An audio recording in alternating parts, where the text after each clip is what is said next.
Sixième histoire, likez, commentez, partagez. Bonjour DMG, bonjour la famille DMG, j'espère que tu vas bien.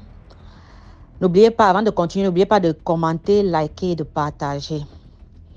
Bon, avant de commencer mon histoire, j'aimerais attirer l'attention de certaines personnes dans les commentaires. S'il vous plaît, nous sommes ici pour s'entraider, pour prendre connaissance de certaines choses, pas pour être jugés. Parce que quand j'ai raconté ma première histoire ici, donc je n'ai même pas, certaines personnes m'ont tellement jugé que je n'ai même pas eu la force de continuer dans les commentaires et peut-être pouvoir suivre le cours des commentaires, des personnes qui vont donner des conseils et tout, parce que c'est très frustrant, sans vous mentir. C'est très frustrant. Personne n'est parfait. On est là, tout le monde commet des erreurs. Bon, on est là, on n'est pas là pour juger. Donc, s'il vous plaît, soyez un peu indulgents. Bon, et DMG, pardon. Pour les nous qui ne sont pas au pays comme ça, là, moi, je suis du côté des États-Unis. Donc, c'est vrai que nous sommes passés de 6 heures de temps, les cas de 6 heures de temps, mais pendant l'hiver, c'est 7 heures de temps. Donc, on arrive les lives. Parce que je pense que les lives, ce sont les mercredis et les vendredis.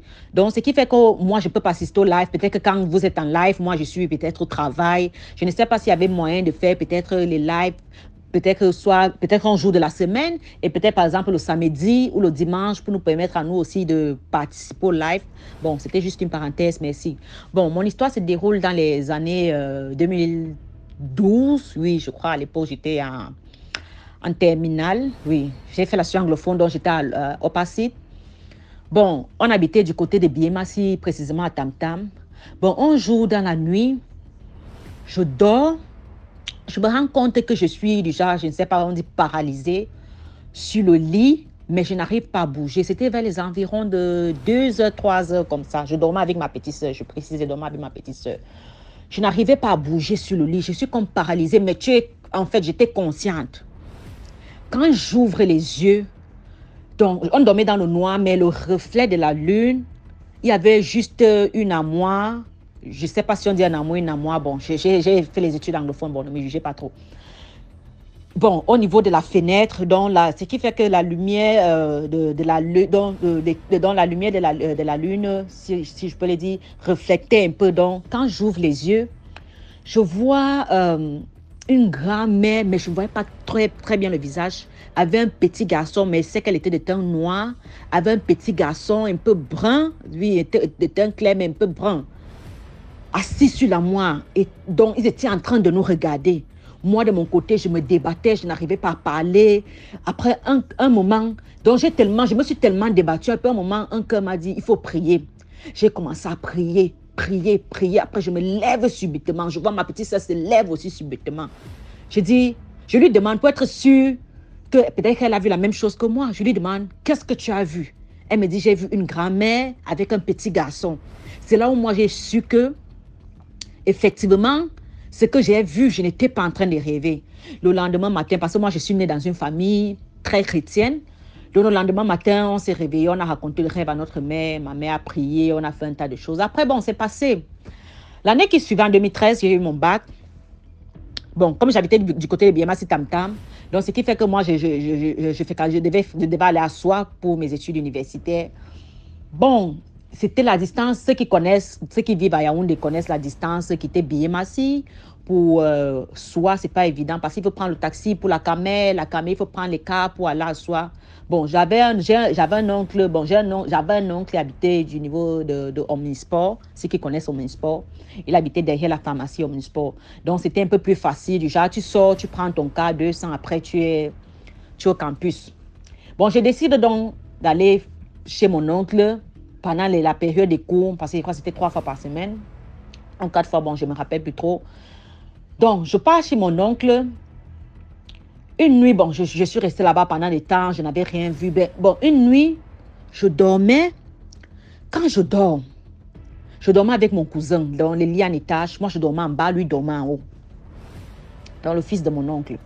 Je dors dans la nuit. Après, je suis paralysée. J'ai encore la même paralysie. Je n'arrive pas à bouger. J'ouvre les yeux, Seigneur. Je vois le même petit garçon que j'avais vu la première fois chez nous au niveau de Tam Tam. C'est-à-dire que, quand moi je dormais, j'étais un peu poussé devant. Il était placé devant le lit et ses mains posées sur le lit. Il me fixait. Il me regardait, je le regardais, je n'arrivais pas à bouger. Et ce jour-là, mon oncle était là, la chambre directement après la mienne. Et ma grande sœur était dans la chambre qui est en face de nous. Donc j'étais là-bas avec ma grande sœur, elle était venue. Bon, elle était venue, je ne sais pas trop pourquoi elle était venue, mais elle était quand même là.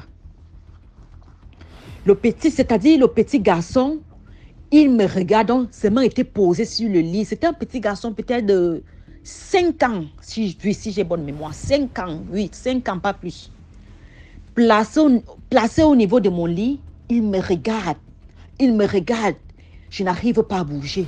Je n'arrive pas à bouger, je le regarde. La prière ne m'est pas passée dans la tête puisque j'étais traumatisée. Mais j'ai vu ça, je me suis dit, bon, Dieu merci pour moi. Ma grande sœur qui était dans la chambre d'en face, elle s'est réveillée. Je crois qu'elle partait faire pipi. Donc, du coup, quand elle marchait, elle faisait les brouillons au niveau du couloir. Le petit garçon, il se retournait, regardait au niveau de la porte pour voir si la personne devait venir. Mais pendant ce temps, avant que même ma grande sœur ne sorte de la chambre, j'étais en train de me battre, je bougeais, je n'arrivais pas à parler, mais je faisais un peu des bruits comme pour que mon cousin qui est en haut puisse comprendre et se réveille. Mais j'ai tellement fait ça, je faisais jusqu'à là. Mon cousin ne s'est même pas réveillé, il n'a même pas bougé. Alors que habituellement, quand il y a un petit bruit, il bouge. Mais ce jour-là, il était profondément endormi. Avec tous les bruits que j'ai faits, il n'a pas compris.